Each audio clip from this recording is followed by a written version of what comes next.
சில கல்ட் கூட்டத்தை பார்த்துருப்பீங்க. அவங்களுடைய அந்த கல்ட் தலைவர் தப்பே பண்ணாலும், அத ஒத்துக்காம அவர தொடர்ந்து புனிதப்படுத்திக்கிட்டே இருக்கிற அந்த குரூப் எப்படி இதெல்லாம் ஃபார்ம் ஆயிருக்கும்? அப்படின்னு நம்மளுக்கு ஒரு டவுட் வரும். அதே மாரி சின்ன சின்ன பசங்கள கூட ராடிகலைஸ் பண்ணி வைப்பாங்க. அத பார்க்கும்போது இது எப்படி இந்த பசங்க பிரெயின் வாஷ் பண்ணாங்க? அப்படிங்கிற மாரி தோணும்.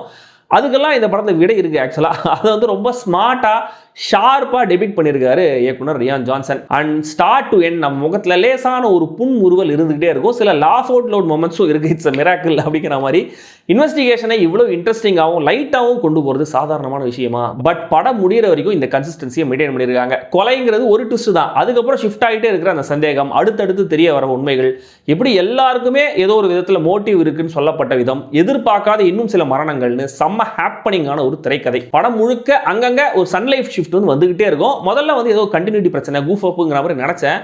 ஆனா அதை டெலிபரேட்டாவே அந்த வேர்ல்டுக்கான ஒரு எலிமெண்டா வச்சிருக்காங்க. எந்தெந்த காட்சிகள்ல சன்லைஃப் ஷிஃப்ட் ஆகுது, அப்ப கேரக்டர்ஸ் என்ன டயலாக் பேசுறாங்க, எந்த பொசிஷன்ல நிக்கிறாங்க, எந்த டயலாக் பேசும்போது சன்லைட் உள்ள வருதுன்னு இப்படியான விஷயங்களுக்காகவே இந்த படத்தை திரும்ப பார்க்கணும்னு நினைக்கிறேன்.